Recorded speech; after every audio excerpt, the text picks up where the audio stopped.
শেখ হাসিনা একটা ফিটনেসবিহীন রাষ্ট্র আমাদের উপরে চাপিয়ে দিয়ে গিয়েছে।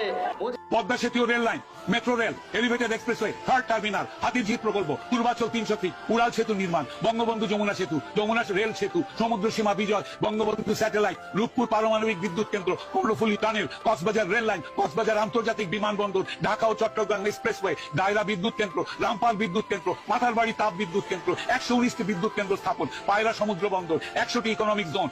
560টি মডেল মসজিদ, 1681টি মাদ্রাসা ভবন নির্মাণ, কওমি মাদ্রাসার স্বীকৃতি, উন্নয়নশীল দেশের উন্নতিকরণ, রোহিঙ্গাদের আশ্রয়দান, সমস্ত দেশকে রেলওয়ের আওতায় আনার উদ্যোগ, ফ্লাইওভার নির্মাণ, মহাসড়কগুলোকে 4, 6 ও 8 লাইনে উন্নীত করা, এশিয়া হাইওয়ে রোড প্রকল্প, ঘরে ঘরে বিদ্যুৎ, ফ্লাইওভার, নদী ভাঙ্গন রোধ, শ্রমিকের মজুর বৃদ্ধি, বয়স্ক ভাতা, মাতৃত্বকালীন ভাতা, বিধবা ভাতা, মুক্তিযোদ্ধা ভাতা, শিক্ষা ভাতা, প্রতিদ্বন্দ্বী ভাতা, স্বামী পরিত্যক্তদের ভাতা, জেলেদের খাদ্য সহায়তা, ইমামদের ভাতা, বাসস্থান, বৈশাখী ভাতা, ডিজি কার্ড, আরো অজস্র। আমার দম কুলাচ্ছে না এতগুলো পড়তে। 15 বছরে যদি এতগুলো কাজ কেউ করে থাকে, তাকে কোন চক্রান্তকারী এই টাকা পাচার করার দেয়? আর সে যদি ডিক্টেটর হয়,